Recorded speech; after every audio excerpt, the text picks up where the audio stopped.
Mural back here with Tales of Zestiria. Now don't you worry about story for this episode. This is a side episode, so if you're watching this in a playlist or whatever and you're looking for like the story advancement and the quests, don't. Because this is just, I'm just doing a side episode here because I was earlier saying, not last time exactly, but earlier I said something like, there's no monster book in this game, is there? There is, and there's a Norman book and all kinds of other stuff. And there's a lot of funny flavor text in various of these library icons. And I was reading them by myself and giggling to myself, and then I was like, this is stupid, why don't I read these on the channel? But then I was like, well, but that'll take too long. And then I said, screw it, doing a side episode, just reading a bunch of flavor text. So that's all we're gonna be doing this episode, is reading random flavor text for the monster book and all this other junk. So if you don't want to do that, then you can skip this one, it's okay. I won't mind. Starting with the options menu, because I didn't realize this, but the sound ones for BGM volume. Adjust background music volume throughout the game. The more stars, the louder. Groove-tastic. Sound effects volume throughout the game. The more stars, the louder. Make the neighbors resent you. Voice volume. Adjust voice track volume throughout the game. The more the stars, the louder. Catch every dramatic nuance. And then movie volume. Adjust the volume of the movie playback. The more stars, the louder. Epic. That was the first thing I saw that was like, hey, maybe I should be reading these. And then we never actually really looked at all the discovery points in our book that we've got so far, and it looks like we missed a few as well. The invisible bridge from the Mount Mabinogio ruins, a completely transparent bridge that seems to have been made by seraphic power. Despite its transparent nature, it seems sturdy as a rock. And the Highland goat in Elysia, home of the Seraphim. These are the goats that, as Saray would have us all know, gave him milk, and so he could make yogurt, and that's the true sign of friendship, as everyone knows. If you never gave your friends milk to make yogurt with them, can they really be your friends? A type of goat found in Elysia. The milk of this breed provides as a highly prized commodity, but its meat makes for a rather unpleasant meal. The natural lookout point on Lake Haven Heights. A point in Lake Haven that offers a beautiful vista of the capital and the lake. It's pretty high up, so standing at the rocky precipice is not recommended for the faint-hearted. Lady Lake's Great Water Wheel. Lady Lake Central District. A great water wheel built in Lady Lake. Its size makes one wonder how any group of people could have possibly installed it. It does make one wonder that. Maybe they did it in pieces. Great Sanctuary of the Sacred Blade. Lady Lake Central District. A great sanctuary dedicated to the Sacred Blade of the Lady of the Lake. That said, few worshippers come here. Anymore, at least. Altar of the Sacred Blade. Aren't we double dipping there? The Vivia Subterranean Aqueduct. A gigantic stone altar for a sword that rests in the Vivia Subterranean Aqueduct. An artifact serving as testament to the dark history surrounding the shepherds. Altar of the Bow. Galahad Ruins Basement 1. An altar once dedicated to an ancient sacred bow. The bow appears to have been created as a divine artifact. Yoink! Not there anymore. Roundtable Palace bookshelves. Bookshelves installed in the Roundtable Palace. Bookshelves installed in the palace guest room, heaving with rare tomes. An undoubtedly classy bit of interior decorating. But mostly the books are important. Who cares about the woodwork? We're historians, not interior decorators. Ancient underground dungeon. Vivia Aqueduct beneath the palace. A relic from the past that calls to mind the darkness behind the Highland royal family. The shadows of the greed that once roiled within the place still hang heavily upon this place. Falkwind Squirrel! Falkwind Hillside, a type of intolerably cute squirrel that inhabits the Falkwind Hillside. Passers-by may be lucky enough to witness its charming Squirrel Carena. Oh right, Squirrel Carena, which is said to be adorbs. Husk of an ancient structure, Boar's Ruins Northwest. Remnants of an ancient structure that indicate this forest too was once the site of ruins. Sadly, the structure is too far gone to get an idea what the ruins looked like.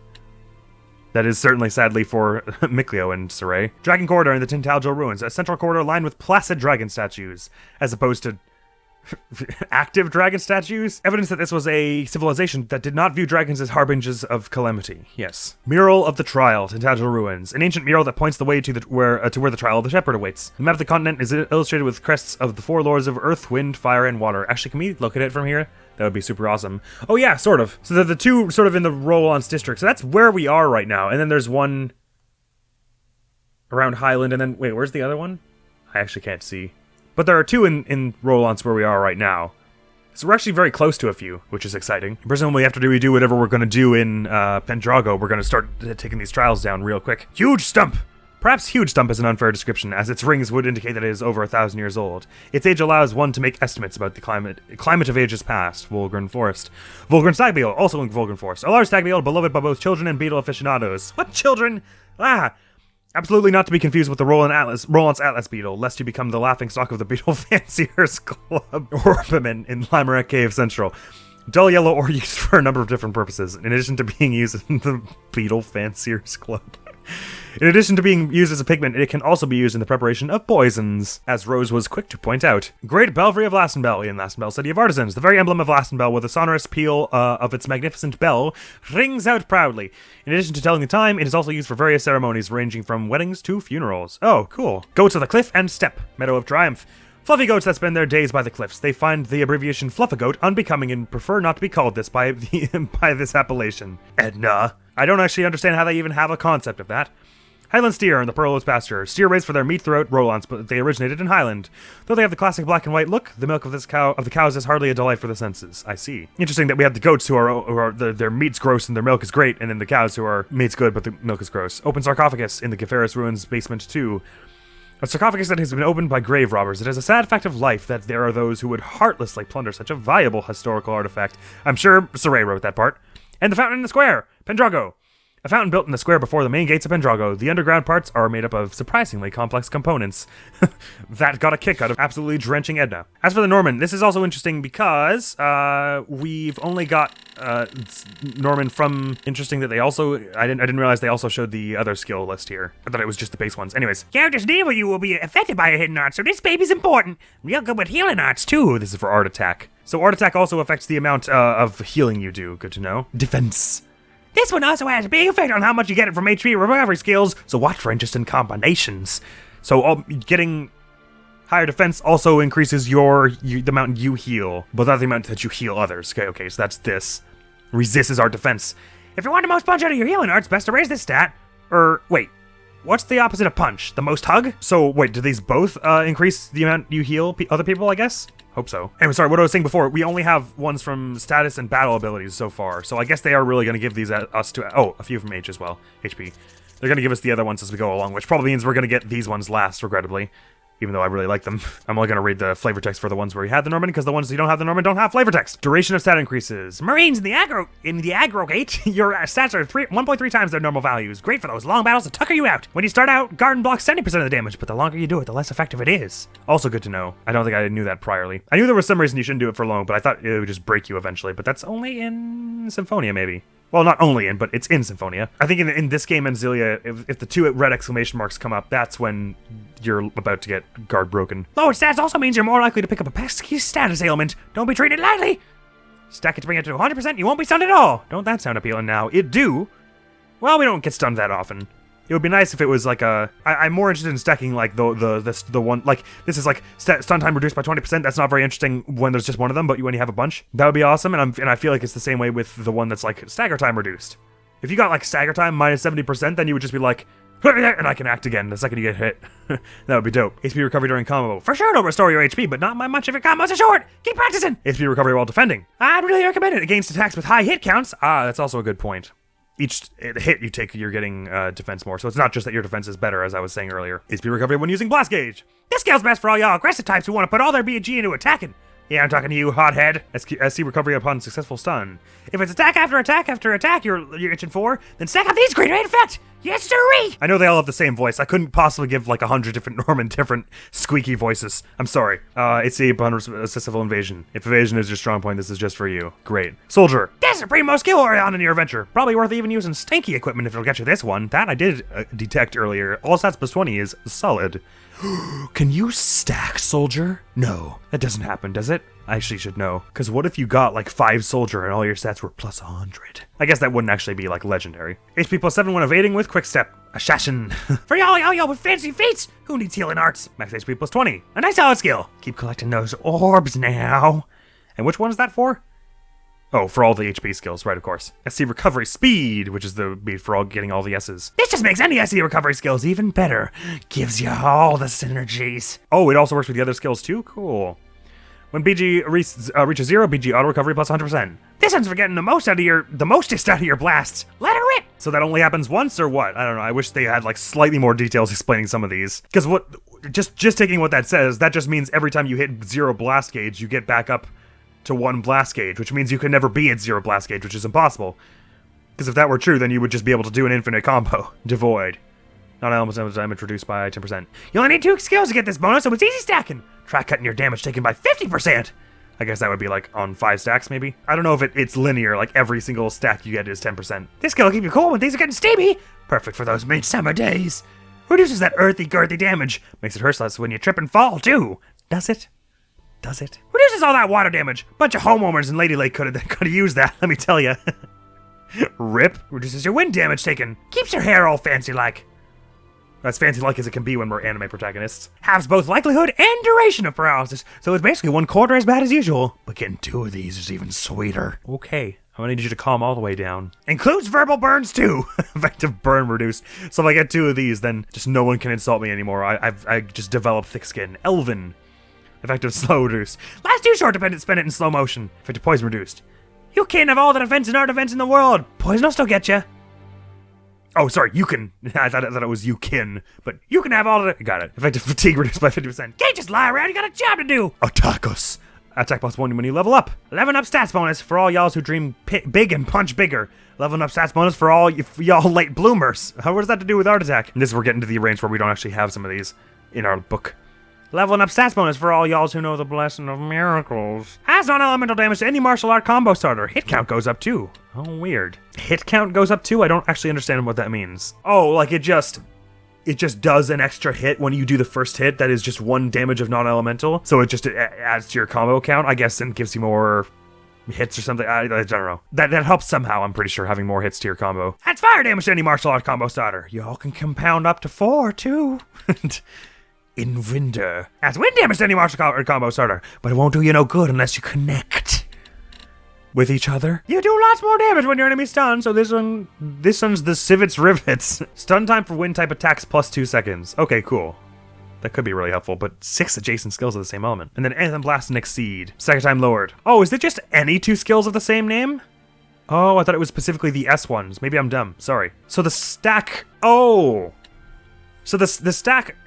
increases multiplies the effect on the actual skill that you're stacking, but also gives you this generic stack bonus. I didn't realize that. So it's not just the S that we get 2 of. We get 2 of any skills, and the stagger time gets lowered. So if we stacked a whole bunch of things with 2s, we could get a bunch of stagger lower. Cool. You'll be brushing yourself off in no time after an attack. Stack this one up to see its real worth. I was planning on it. And likewise, getting 3 skills of the same name of any skill is how you get more blast gauge. Cool. If you want to form the combo of a lifetime, then knock yourself out with these. You can go up to 9 with this one. 9! Rules are for the breaking. Pile these up to make your disobedient dreams come true. Number of combos in normal state. Great. 4 skills of the same to stack is a lot, though. Norman taken care of? Good. Let's look at the enemy book. Spider in the Ruins. Crustaceans. They have all these individual character narrated bits for these. Thankfully, there are only 64 enemies we've got in our compendium right now, so this won't take too long. It's the giant spider that we encountered during our first full raid deep into the ruins. I guess it's a spider that turned into a Hellion, but gosh, it's huge! We've got to chase it off. We don't have any way to subdue Hellions, so chasing them off is the only option. Don't try to go after them, Saray. Well, that was before, of course. Prickle boar! I'm led to understand that there are small boars that inhabit the Elysia region. Hunting them has given me a new appreciation for the relationship between life and food. The sustenance I need to survive comes at the cost of something else's life. Once in a long while, we run into really big boars, but that's too much for me and Mikleo to handle, so we enlist the other villagers to help out. Man, you really undercut Alicia's emotional growth there. He's the one who killed Mason! Hellion, Fox, I don't care what you are! You're not getting away with this! Calm down, Saray. His strikes are very agile and quick. We can't afford half-hearted attacks. Use your hidden arts to counter his flames. I should be taking more note of the relationship between hidden arts and canceling people's special moves. But I'm not. I never do. Just wolf. A wolf. We don't find these around Elysia too often, but I've never seen one so vicious. Is this what Hellionization does to a creature? It might be Hellionized, but its attack patterns are simple enough. It's easy to dodge when it's attacks with sidestepping. You know how to do quick steps, right? I do you? Snake! It's a snake Hellion. Snakes don't usually grow this big, so it's pretty obvious this is a Hellion. I've seen a few snakes in Elysia. It's really neat how they can move around entirely through body wiggles. Maybe that's why this Hellion only does straight-on attacks. Let's avoid it with sidesteps also. The days when we could avoid everything with sidesteps. How I wish we could return to them. This thing again. Just because we beat him once, don't let your guard down. He might not have given his all last time. Let's see how the stats changed. Actually, not too much greater this time. Leveled up once. Well, we didn't give our all last time either. Boy, is he in for a shock. Actually, wait, we probably did, but we'll do it again. After all, we've got the powers of a water seraph on our side. Hyping up the brother, always a good thing. Slime glutton, we only fought one, did we? It looks like this slime gobbled up it was a boss, that's right. It looks like this slime gobbled up a person. We've got to save them. But in order to do that, we've got to wall up with slime a whole lot. Hope it'll be okay. The person or the slime? It's so crowded with slimes in the aqueduct, they start fusing together into larger ones. It's a real melting pot. Werewolf Hellion. It's the first Hellion I fought as the shepherd. With the power of the sacred blade in hand, I know I can do this! How many times did I die on this one? And ferocity is the cause of a person's Hellionization. They sometimes take the form of ambulatory beasts. With the power of purification, we should be able to quell it without having to take its life. Remember, we were like killing all these before we were El Shepherdo. It's pretty whack thought. But this defeated thing here, I think the more you once you get up to 200 defeated, you start getting like better, like every star gives you better rewards from them, I think is how it works. It's like a proficiency with the enemy, just like there's a lot of stuff you build with proficiency with in this game. No defense on this one, look at that. Bats can suddenly appear out of nowhere, so please be careful. Oh, and don't mistake them for birds. That's another common misconception. That bats are birds? I don't think that it is. Oh, but seeing them fly by and you go, it's a bird, maybe. It's a Hellion that attacks by emitting ultrasonic waves. Rather than guarding against those, it's better to do a courageous front step to cancel its attacks. A courageous front step, you say? Oh, like to rush in and attack it before it does that. Interesting thought. See, some of these, they give you strategy, and some of them are just funny. But some of the strategy could be applicable to future monsters as well, especially since some of them are like copies of the same enemy, but just with higher stats. Centipede. This is a common Hellion of the Aqueduct Ruins. It has an unpleasant number of legs, but that doesn't generally raise the threat of level of its attacks. Wolves and snakes don't change size at all that much when they become Hellions. At least nothing on the scale of insects. Still, it might be big, but it crawls close to the ground, and it's all too easy to miss with some attacks. Annoying. It wouldn't be that bad if you could just attack down, Saray. But I guess we're not doing that, are we? The number of things I missed in those in the aqueducts, my god. Power Link Slime Root. I forget exactly what that means. It mixes with another one to do some kind of skill or something? A slime is a Hellion that is manifested in a body of fluid. To attack, it spits up globs of its gooey body, or even just hurls its entire mass at you. I'm glad we needed this specific description. So not all Hellions are people. That's good to know. But what was this to begin with then? I'm curious, but I'm also worried the answer would keep me up at night. I think I also do not want to know that. Hellion Ooze. I hope this wasn't once a human. It looks the exact same as this one, except with a darker outline. Strong enough hate or malice can sometimes take a nebulous form invisible to humans and wreak havoc, but we can purify it and cause it to dissipate. Imagine just being like, just fighting someone and they're just like, by the end of this battle, I will dissipate you. That's even like more violent than just saying I'm gonna kill you. Leech. Oh god, these things were so tiny. Hellionization's made it bigger than normal, but it's still pretty small, making it hard to hit. It's probably better to use vertical slash attacks. Sure, those things I knew how to do at the point where I was fighting this. Some of my paper attacks won't release below the knee, so I'd better select my arts very carefully. These tend to attack in large numbers, so we should also keep an eye on our surroundings. They're just making fun of me now. How many attacks I missed on those. Eagle Hellions are pretty aggressive. Some attacks won't reach up to their height, so be careful not to waste arts on ineffective attacks. Their feather shooting attacks are quick and hard to react to, so let's all be careful when we're close to them. Though I do have to wonder, doesn't that hurt? What, taking your own feathers off to throw at someone, I guess? Octopus. Look, it's got 8 legs! And I thought snakes were weird. There really are all kinds of creatures in the world, aren't there? And every ruin seems to have new ones. Man, why isn't everyone an archaeologist?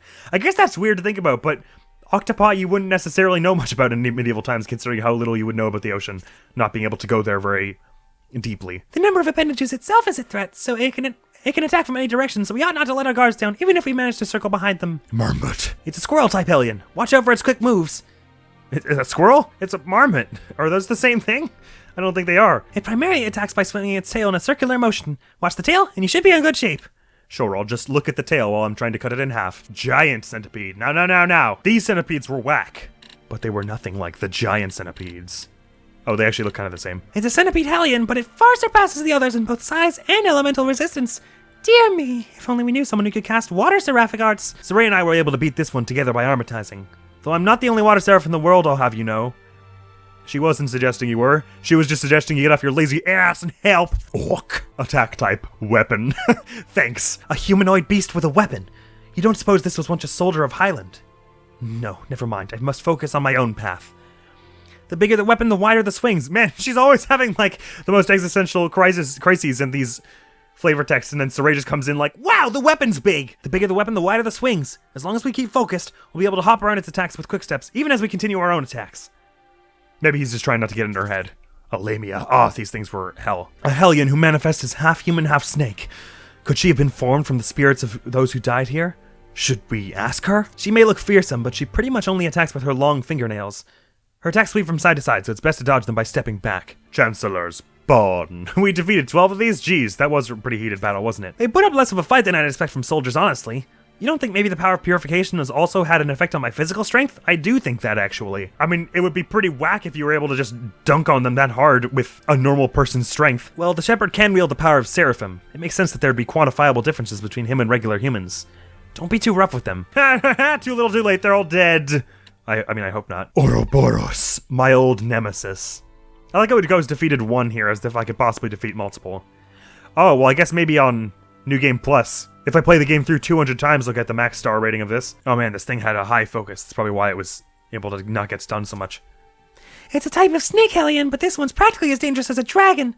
Be cautious, and don't just attack at random. Was I attacking at random? Decide for yourself. Actually, I was playing as Lila, so she was telling herself that more than likely. We were able to defeat it, but what is this orb thing it left? Holding it makes me feel a sense of power, but is that a good thing? Depends on who you ask, and depends on why you're using it. Pig-headed! When humans turn into hellions, I understand they sometimes take the form of a beast, but they usually still come with a body. You don't think this means... Means what? It was beheaded? This creature is undead. At this point, it is impossible to resurrect it. All we can do is purify to end its suffering. Oh good. This is not an echidna. Oh god, look at this thing's attack powers. Whoa. I guess it did go down pretty fast, but it was a vicious attacker. She's a mutant hellion who casts strong curses. Also, her name is similar to someone else's, but it can be unexpectedly dangerous to point this out, so be careful. This was before we even had a on our team, isn't it? So I'm glad she gave us the warning beforehand. Thanks? Anyway, watch out for her spinning thrust attacks. They can get you in big trouble no matter your HP. Zavid. Someone, I guess, Ray drew a little sketch of him in his book. I kind of dig the little sketches they have of each of the monsters. Defeated 0. Yeah, that's right. He's a seraph with enormous power. It seems like he isn't taking us seriously, but still, we better not let our guards down for even a moment. We didn't. The only way to deal with him is to go all out when he's off guard. Let's make use of both armatization and its release function when we fight him. A lot of good that does me now. It's a shame you can't actually look at these when you're in battle, because they would be helpful for some of these bosses. Male Assassin, which was a Gil. An assassin who jumped us out of nowhere. Thankfully he wasn't able to see Seraphim, which helped, but he was still pretty strong. I think you're right there, though it's possible he was also holding back. I shudder to think what might have happened if you'd had to fight him alone. And there's no guarantee he won't be back. Be careful. He was back, but as a friend. Harpy. Heart attack on these ones. Wasn't expecting that. Attack type. Super jump. Person whose arms transformed into wings when she became a hellion. Or was it a bird who picked up some human bits? Hope not. She uses kicking attacks on top of her feather shooting. Sidestepping should be enough to dodge either one of those. Armadillo! We only just met these, didn't we? Oh no, these are the ones at the Rayfalk Spear Crest. Oh, Power Link is the other monster it can link with, I see. So, because the Geo Roller is the thing we found already, isn't it? Maybe it is the same monster that was in Mallory Forest, I'm not sure. The armadillo is famed for its ability to curl up into a ball, but it can also curl up into a ball, and occasionally it coils up into a ball. Oh, sorry, roll up into a ball. I missed the writing joke there. ROFL, Lila. Lila's maybe a bit fixated, but she's not wrong. Pretty much all it does is rolling attacks. Female Assassin, which was Rose. Are you sure she can't actually see us, Seraphim? It almost feels like she can sense our presence somehow. Either way, we don't dare underestimate her. It was easy. I suspect she may be influenced by the presence of Dezel, a seraph who used to watch over a traveling band of mercenaries. However, she herself doesn't appear to be aware of this. Pixie! These killed us a lot in the Dumnanya Museum, but we sure fought them a lot as well. You might think it childish, but I've always believed in fairies. I just knew one day I'd meet one. It's not that childish, they're straight up here. Earth dwellers seem to think they're benevolent. That's cute. I'm happy you achieved your ill-advised dream. They use arts, but they're pretty weak overall, so I suggest we target them first. Yeah, it would have been nice if you helped us fight them in that museum. Actually, maybe you did. But it would have been nice. Scorpion! Also in the Dimnanya Museum, but also in the Lemurac Cave. I fought a bunch of these for short swords. Have I really got 200 on the dot? Whack. A pointlessly huge scorpion hellion. There's no reason to be that huge. You can tell it didn't think this through and through at all. We need to be wary of its tail attacks. Or maybe put another way, we should be in good shape so long as we dodge its tail attacks. Don't really see why I needed clarification, to be honest. Spider Edge. Also attack type super jump. Why is that an attack type common enough to warrant it having its own category? It's a spider hellion. Reminds me of the Mabinogio ruins. Back then it was all I could do to chase them off, but now I'm strong enough to purify them. When I stumbled into the Mabinogio ruins, I remember something leapt upon me from the darkness before I lost consciousness. Now, in retrospect, I understand it was a hellion.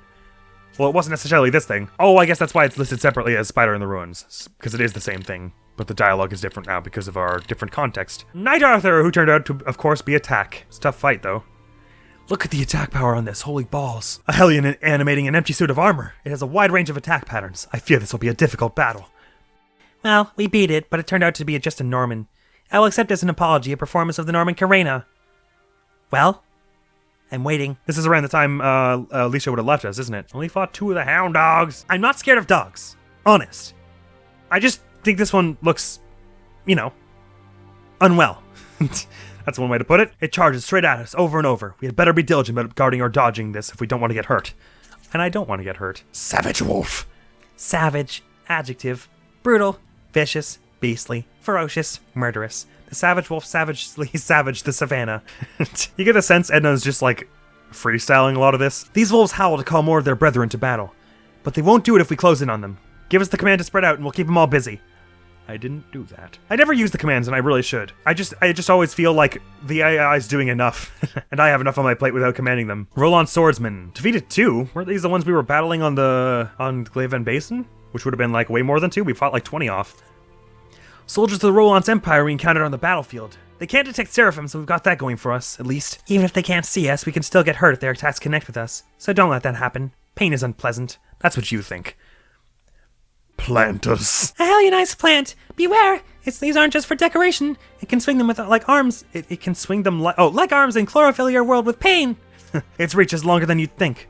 Don't get caught off guard even if you think you're safe. Yes, they did hit from far away, which as Lila was sucky. Lizard man! A lizard hellion. But it walks on 2 legs. It even has a weapon.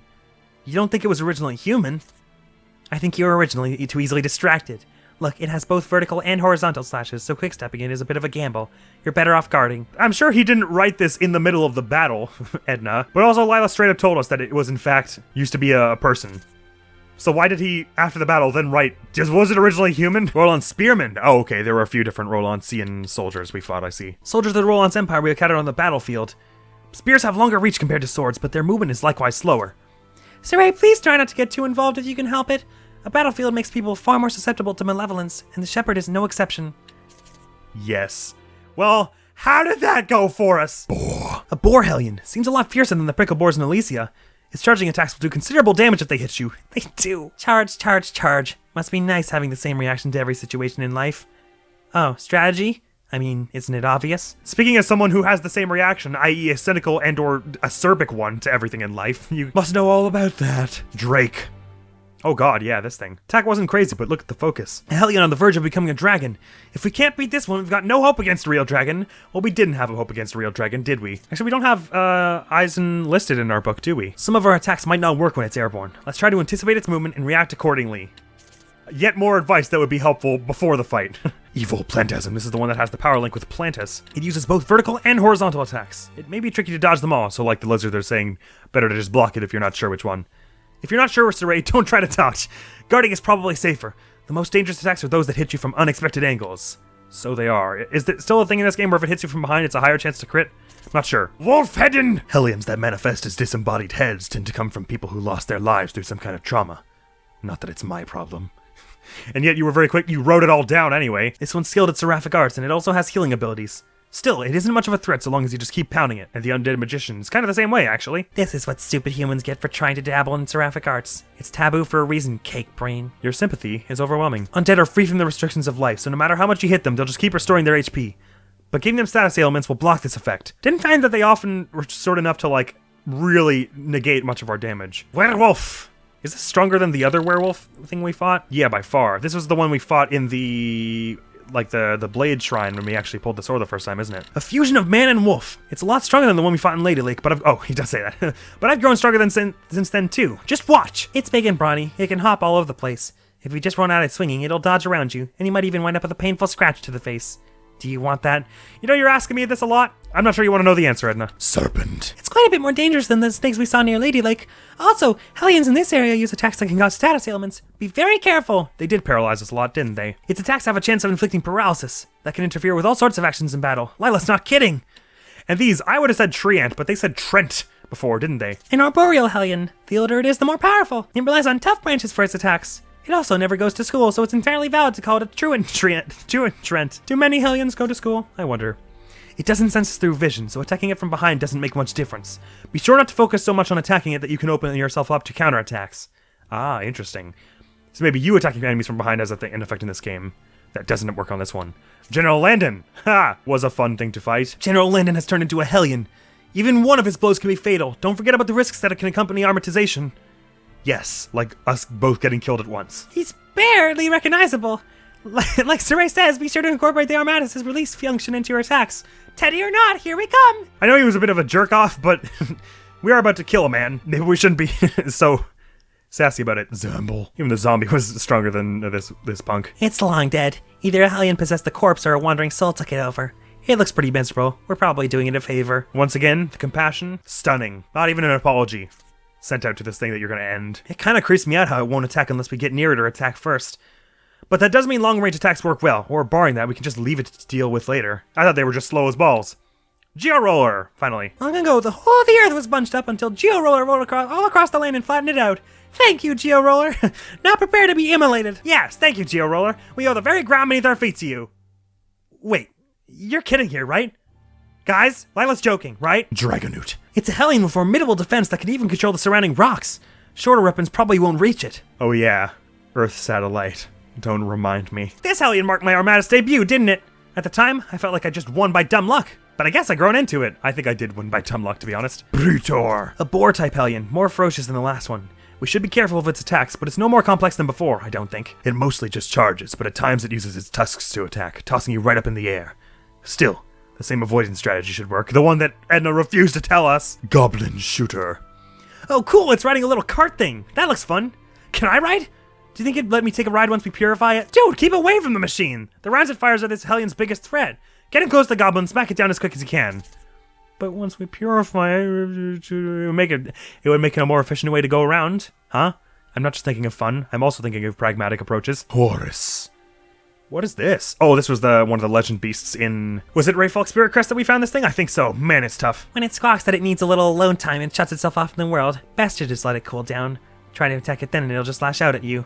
Ugh, drama. These ones are cool actually because we can run away and get the tips before we go to challenge it again, like we did with the bat and the wolf indeed. Indeed. When you're dealing with unstable personalities, it's best to remain non-threatening. Oh, except we're all brandishing weapons. Ah, I should have fought the wolf at some point and then run away then, so that I could have it in the book. I just forgot there was a book. Scaled bird! These things are tough. It may be a bird Hellion, but this one's closer to a dragon or wyvern. It has more latent strength than you might realize, making it exceptionally dangerous. Its attack rate is pretty low, so it's okay to leave this one for later. Its scales are tough, but its weaknesses are totally exploitable. Check your equipment to see if you've got the appropriate skills going. Man, she really is world-traveled, even in matters of social etiquette, combat, everything. Peacock! A peacock. Wait, sorry. Oh, sorry, I thought when it says attack type jump, somehow I read that it's attack type stupid. A peacock Hellion. They're normally docile creatures, but that doesn't apply to Hellions. Well, you still can't fly. Stupid bird. It's got fancy feathers for sure, but that doesn't change a whole lot. We'll deal with it like any other bird. Peacefully, right? Skunk. Imagine a skunk being level 37. Just a skunk. If it's like the skunks I'm familiar with, I'm guessing its self-preservation instinct will give it an unpleasant counterattack. Let me give you a tip. Beast-type Hellions tend to have low defense, so those on the front lines should rush forward and attack, while those of us in the back should watch and sit tight.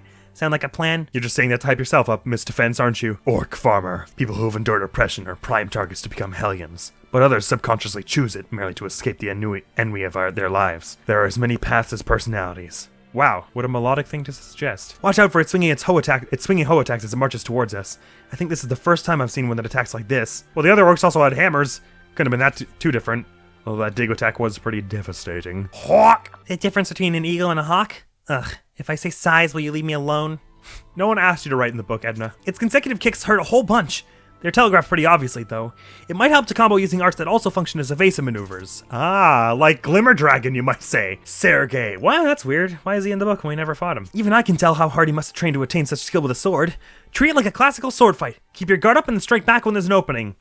Again, information that I wouldn't have minded. Okay. Aged Trent. These ones don't have very high stats for being so high level. It's older than a regular Trent, hence aged Trent. Though I should remind you that age is not the number you reach, but rather how you reached it. No, by definition, I think it's the number you reach. It's a lot droopier and saggier than the younger ones.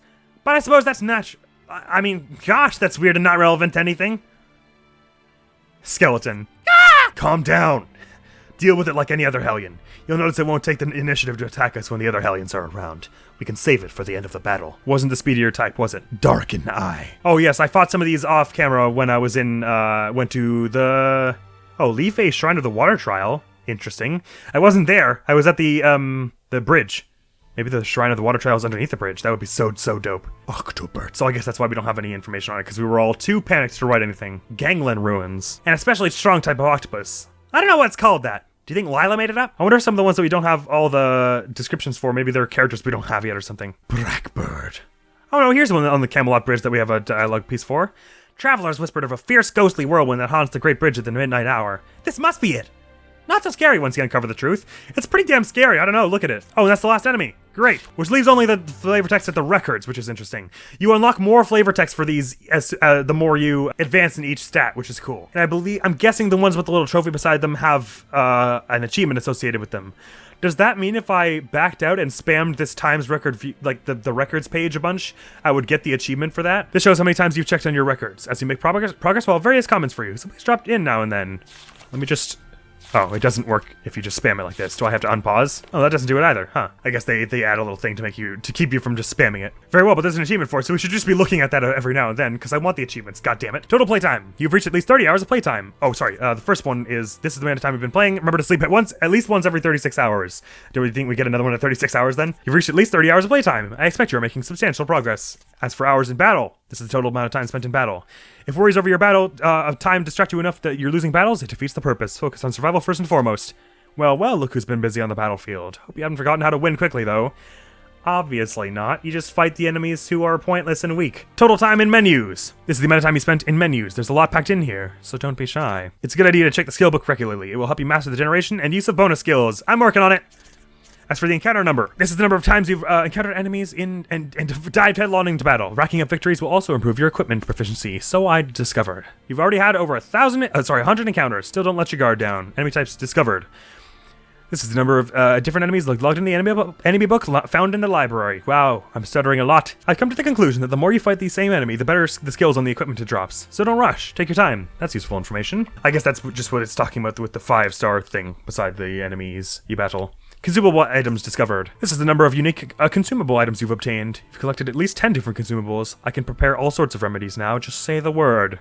Is Mikliga writing this or something? This is the number of unique equipable items you've found. Each one can have up to 4 skills, so no 2 items are the same, except the ones that are. You've collected at least 30 different equipable items now. You should clean up your inventory by selling off old pieces or fusing them.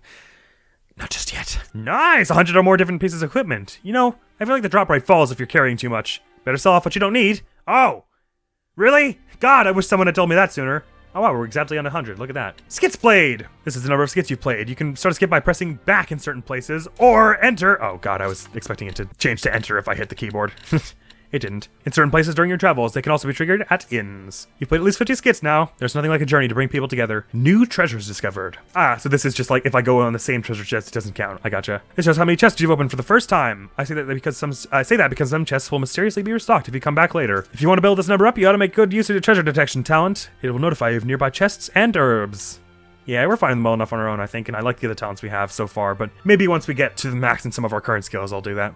Norman recruited. This is the number of times you found and recruited Norman. If you show Norman some equipment with a blank slot, they'll offer to help. I find this Norman Carino most curious. What on earth sort of dance is it supposed to be? You're the one who made the game, don't ask me. Highest combo. Attacking enemies will interrupt and stagger them. Keep attacking before they can recover, and you can often defeat them without suffering counterattacks. Enemies have varying weights, affecting things such as their stagger time. Arts too have different qualities. Ones that hit with many hits tend to have short stagger time. Makes plenty of sense. You've reached 60 hits. That's super awesome and you're my hero, but you can still go higher than that. Can I? I'm not sure I can. Highest damage. This is the highest amount of damage you've dealt in a single blow. Arts with a lower hit count tend to do more damage per hit. A stunned target will have a higher damage multiplier. When the enemy is stunned, it would be wise to employ your most effective combo. Yes, they do have a lower defense and all that junk when they are stunned, don't they? Highest total damage. Armortize. When you armortize, the weakness damage multiplier will accumulate for a certain length of time. This is your record total damage inflicted during that time. Okay, I don't exactly understand 100% what that means. But sure. The key to advancing this record lies in stunning your enemies and using skills to maximize the damage you do while they're stunned. Do lots of damage. I got it. Successful guards, 973. Successful guarding recovers SC by a certain amount. If you're running low on SC, put up your guard and take a tactical breather. The enemy attack rate will increase when you guard and decrease right after they attack. We also have the Alluring Guard, which doubly does that. A solid counterattack begins with a solid defense, words to live by. If you just stand there guarding the whole time, the effectiveness will start to go down. Better to find a good balance between attacking and defending. Well, you could have thanked me for the number of defense I got for this 3rd rank, but fine, whatever. Quick evades! Perform sidesteps for vertical attacks and backstabs for horizontal attacks to trigger quick evade. Okay, that is quick evade. That is the thing that they're talking about. Can't believe I only have 52. That seems so small. The best thing about a successful quick evade, I guess in normal battles, it's not as pertinent because they don't get as much armored stuff, so you don't You can interrupt a lot of other stuff with your own attacks. Well, at least it doesn't feel as pertinent. Well, that's why I haven't been doing it as much, I guess, is my explanation. The best thing about a successful quick evade is that you will fail your SC, but the fact that it delays the enemy's next attack is not an unwelcome bonus. Also something I did not know. Martial art breaks. Use hidden arts against enemies' martial arts that attacks a few gaps to attack without getting staggered. So you armor through... Oh, okay, so you just armor through martials if you use a hidden. I guess that's what Sergio was doing to me. That's good information to have. It can be tricky to respond instantly to enemy attacks, but if they only use martial arts, then you shouldn't hesitate to overwhelm them with hidden arts. I see. And hidden art breaks? Seraphic arts break them. Right, okay. I always forget the whole triangle thing. Seraphic arts are special powers inaccessible to humans. I suspect the first one is use Seraphic arts against enemies' hidden arts, charge-up attacks, to cut your casting time in half and avoid being staggered. Oh, casting time in half, eh? Seraphic arts are a special power. They probably told me that as well already. Seraphic arts are special powers inaccessible to humans. I suspect historical records of these arts spring from shepherds with the power of armatization. And Seraphic arts breaks, which is breaking martials, right? It is true that Seraphic arts interrupt enemies' castings. Oh no, Seraphic arts beat Seraphic arts, I see. No, sorry. God damn it. Martial, it breaks Seraphic. Sorry. Hidden breaks Martial, and Seraphic breaks Hidden. Got it. It is true that Seraphic arts require casting... so interrupt enemies by casting Seraphic arts by hitting with martial arts. Right. It is true that Seraphic arts require casting time, but their power more than makes up for it. Should an enemy start casting, do all you can to interrupt them. Blast triggered, 330. Use red trigger to spend your blast gauge and trigger different special effects. These conditions and effects differ depending on whether you're on standby or in a combo. Yes, the number of hits you do. Right, I got it. It would appear you can earn new battle actions based on the number of blasts you use, all the more reason to let loose. Partner blast can be way useful with just a little imagination. For instance, if your buddy's taking a beating, it could give them a free ticket out of there. Good point also, if you can think of that. Mystic Art's triggered. I've done 51 already. Learning a Mystic Art means that you'll have a powerful tool at your disposal for when you need to turn the tables or clinch your victory. Defeating enemies with Mystic Arts will earn you high grades, so try it once you've weakened them. You can check the enemy's health using the targeting mark. Yes, I know. Water amortization is the distance number of times you've performed water amortization. The amortized bow gives you good piercing capabilities. Just the thing for a tight hallway. Ah, good point. Weaknesses? Well, it can be hard to cope with attacks from behind, but the first step toward dealing with its drawback is acknowledging it. We only did 15? I feel like the AI is always doing that. That one. Loser Reveille. This is the number of times you performed fire amortization. It features sweeping sword attacks, perfect for cutting swaths through mobs of enemies. And you can combo off of Divine Phoenix Blade. I gotta remember that, because it looks so final that I never remember that. Fire amortization doesn't offer many options when enemies are out of reach of your sword. When your enemies scatter, it's wise to revert to normal state. Good sense. This is the number of times you performed Earth amortization. If you think it's just about raw power, you've already lost. Take a closer look. Wide attack ranges, anyway. This is the number of times you performed wind amortization. Floating in the air allows you to easily swoop around enemy attacks. Banish blasts. To say nothing of the ones actually connected, this is the number we use. This is the number of times that you've unleashed a banish blast. It takes a while to charge up, so don't use it recklessly or it'll become a vanish blast. Teehee. Diligent allies may defend you while you charge up a banish blast. There is also a battle action reducing the charge time when your enemies are stunned. Oh, I dig it. The less HP the enemy has, I might actually already have the one. The less HP the enemy has, the more damage you'll do. Finding that sweet spot is all part of the thrill. What a thrill. This is how much gold you spent in shops and inns. Gold's a global currency, except wherever you go. Don't leave home without it. I couldn't leave it anywhere. Buying and selling items in the same shop will increase that location's shop level, expanding the selection of available equipment. Does it also decrease the cost of things there? It might, I can't remember. Distance traveled on map. How many meters is that? That's 132 clicks. That's a long way to go. Costs gold to move between save points, so walking is a good way to save on cash. Just make sure you know where you're going. I never do. Talents can be developed with enough use. Be sure to walk around with various combinations of talents assigned. Good shout. It costs gold to move between Oh, wait. Sorry, the first one was this is the distance you travel across maps. When you're exploring maps, don't forget to make good use of your talents. Yes. Battle Action 28. This is the number of battle actions you've learned. You can acquire lots of different abilities by progressing in the story and mastering combat. Some battle actions are ideal for beginners. If you still lack confidence, try one of the two of those marked auto while you grow used to the system. Never. I hate the auto ones anyway. Or not hate, that's strong. They would mess me up anyway. You won't have much luck enabling every battle action you get. The trick is to figure out which ones you need and which ones you don't need. For instance, half and half you don't need. Enemies defeated. This is the number of times you defeated or forced to retreat from enemies. Defeat enough enemies and you'll level up, increasing your stats. Is that how it works? One thing to keep in mind is that your maximum HP does not increase every when you level up. That's what it is, right. I suggest you pursue collection of the items known as orbs. The higher a stat is at the point you level up, and that includes equipment and everything else, the more the base stat goes up. Make sense? Good. So you wanna, when you're about to level up, you wanna equip those stats you want the most. Good to know. Snacks eaten. We've got barely any. Those snacks can only be eaten outside of battle. They restore HP to all party members, as well as add a skill effect to the next battle. How appropriate for our flavor text episode. Highest equipment fusion. We've only got to 10 with the Amber Sword so far. This is the highest number added next to an item name through equipment fusion. Fusing is a great way to tidy up your inventory. Just mash that stuff together. You choose a fusion count of at least 10. It never ceases to amaze me how so many weapons can coalesce into one. So I guess 10 isn't the max. That's good. The natural world is wondrous indeed. Highest sale value at 370 gold.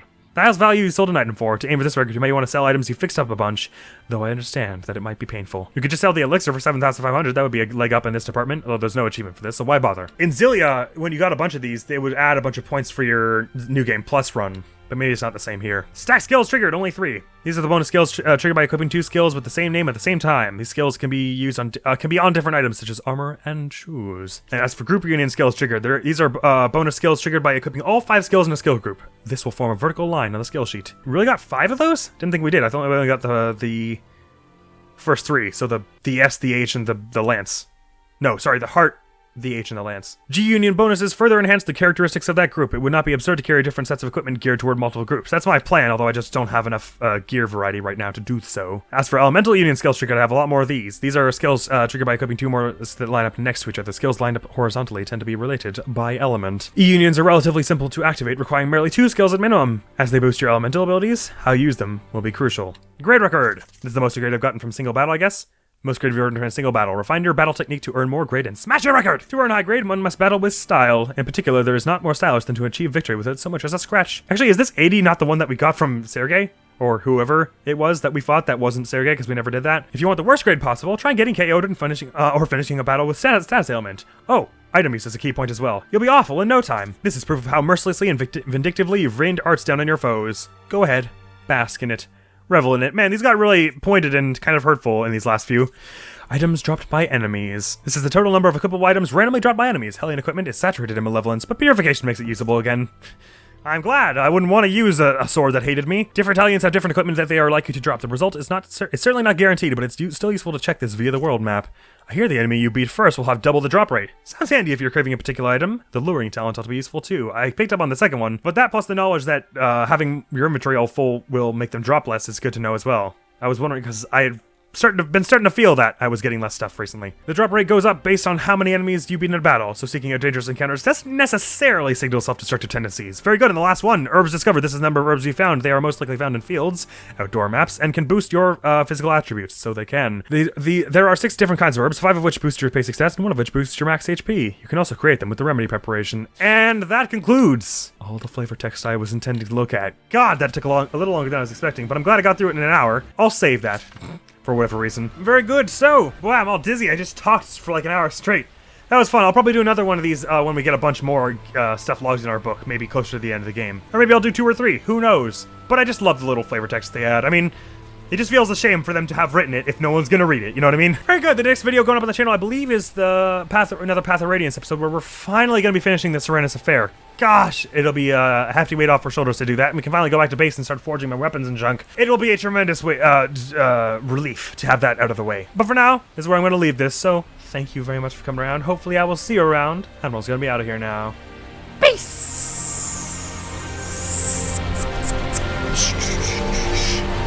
No, they doesn't seem to miss. I mean, that's 600 damage right there. With that high crit chance. 10,000 XP! Free and jam pack this. My gosh. Orange juice, combo meal, my jam. What is a combo meal? More